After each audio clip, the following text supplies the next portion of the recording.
करणे हा नियम आहे. आपल्याला हे विचारायचं आहे, आपण गावातला जो रहिवासी आहोत, मला असं वाटते की 3-4 वर्षापासून ग्रामसभा झाली काय झालं.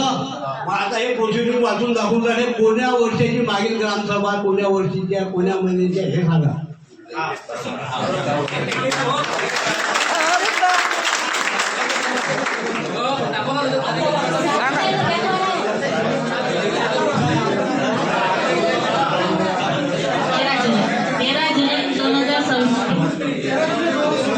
झाली का सभा? कुठे झाली सभा? सभा कुठे झाली? त्याच्यावर प्रोसिडिंग बुक असेल, त्याच्यावर सिग्नेचर आहे सगळ्याच्या लोकांच्या साईनात ठीक आहे. समजा नोटीस लावली होती का, साऊंड घेतली होती का, केली होती का, आता आमच्या जशा साईन घेतल्या तशा साईन घेतल्या काय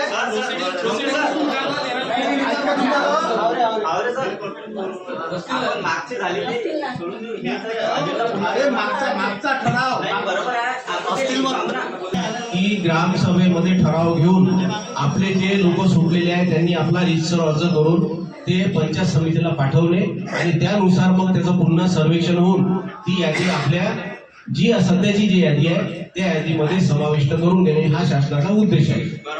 दुसरा अजून याच्यामध्ये दुसरा भाग असा आहे की या सर्वेक्षणामध्ये काही लोक असे असतील की ते सर्वेक्षणामध्येच नव्हते, असे असू शकतात. तर दुसरा पॉइंट आहे, सर्वेक्षण झाले नाही तथापि लाभार्थी पात्र आहे, म्हणजे एखाद्या सर्वेक्षण झालं नाही पण तो लाभार्थी पात्र आहे परंतु वंचित राहिला आहे, अशा पात्र प्रकरणांची स्वतंत्र यादी तयार करून सदरची यादी ग्रामीण विकास मंत्रालय भारत सरकार यांच्याकडे पुढील कार्यवाहीसाठी पाठवणे यासाठी माननीय गट विकास अधिकारी आणि ग्रामपंचायत अधिकारी यांना नियुक्त केलेला आहे. तर असे लोक जरी सुटले असतील त्यांनी सुद्धा ग्रामपंचायतकडे अर्ज करायचा आहे की बा माझं नाव त्या यादीमध्ये समाविष्ट नाही आहे, तर त्यांनी घरकुल यादीमध्ये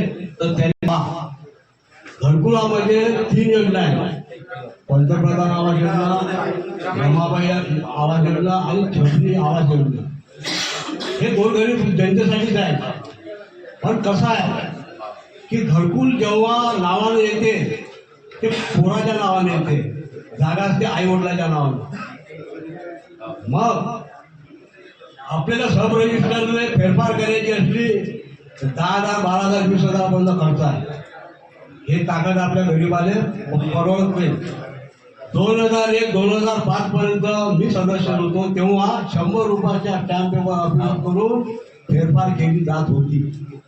या अनुषंगाने मी असं बोलतो की गरीबाचे कोण एवढा मोठा खर्च भासत नाही, म्हणून शासनाने 500 रुपयाच्या स्टॅम्प पेपर अपलोड करून फेरफार करून मुलाच्या आईवडिलाच्या नावानं असतील जागा मुलाच्या नावानं करून देण्यात यावी असा सभागृहामध्ये यांनी ठराव घेण्यात यावा. ठराव कोणते घेतले हे सांगा ना फक्त आम्हाला काय ठराव किती घेतले तुम्ही, विषय क्रमांक 1 पहा ना, ठराव क्रमांक 1 लावा ना, किती घेतले, कोणते घेतले ते तर सांगा आम्हाला.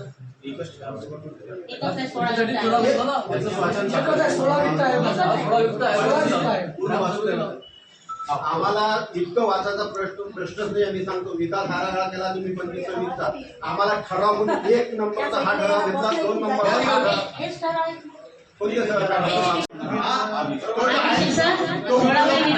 ग्रामपंचायत विकास आराखडा 2024 हा एकच विषय. मला सांग कधी झाली तुमची ग्रामसभा?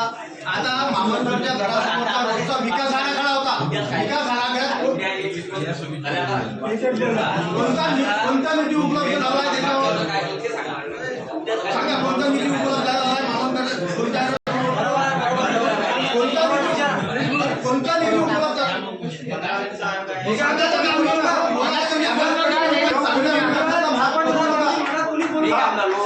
अरे ग्रामसभा कामाची निवडणुकीत प्रत्येक कामाकरिता तरतूद वाचून दाखवली.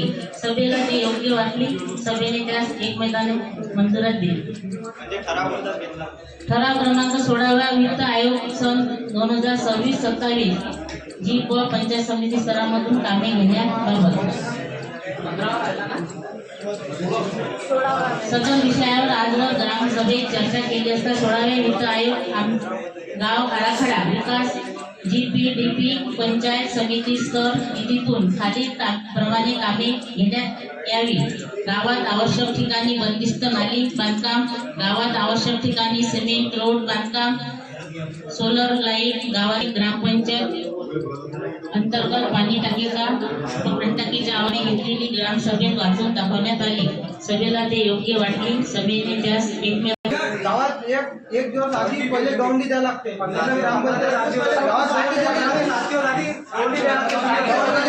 गावात गौंडी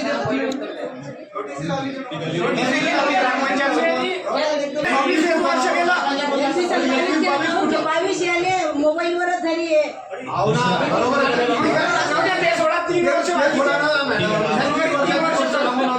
आपण पुढे गेलो असतो. कोरोना कोणत्या काळात 26-25 कोरोनाचा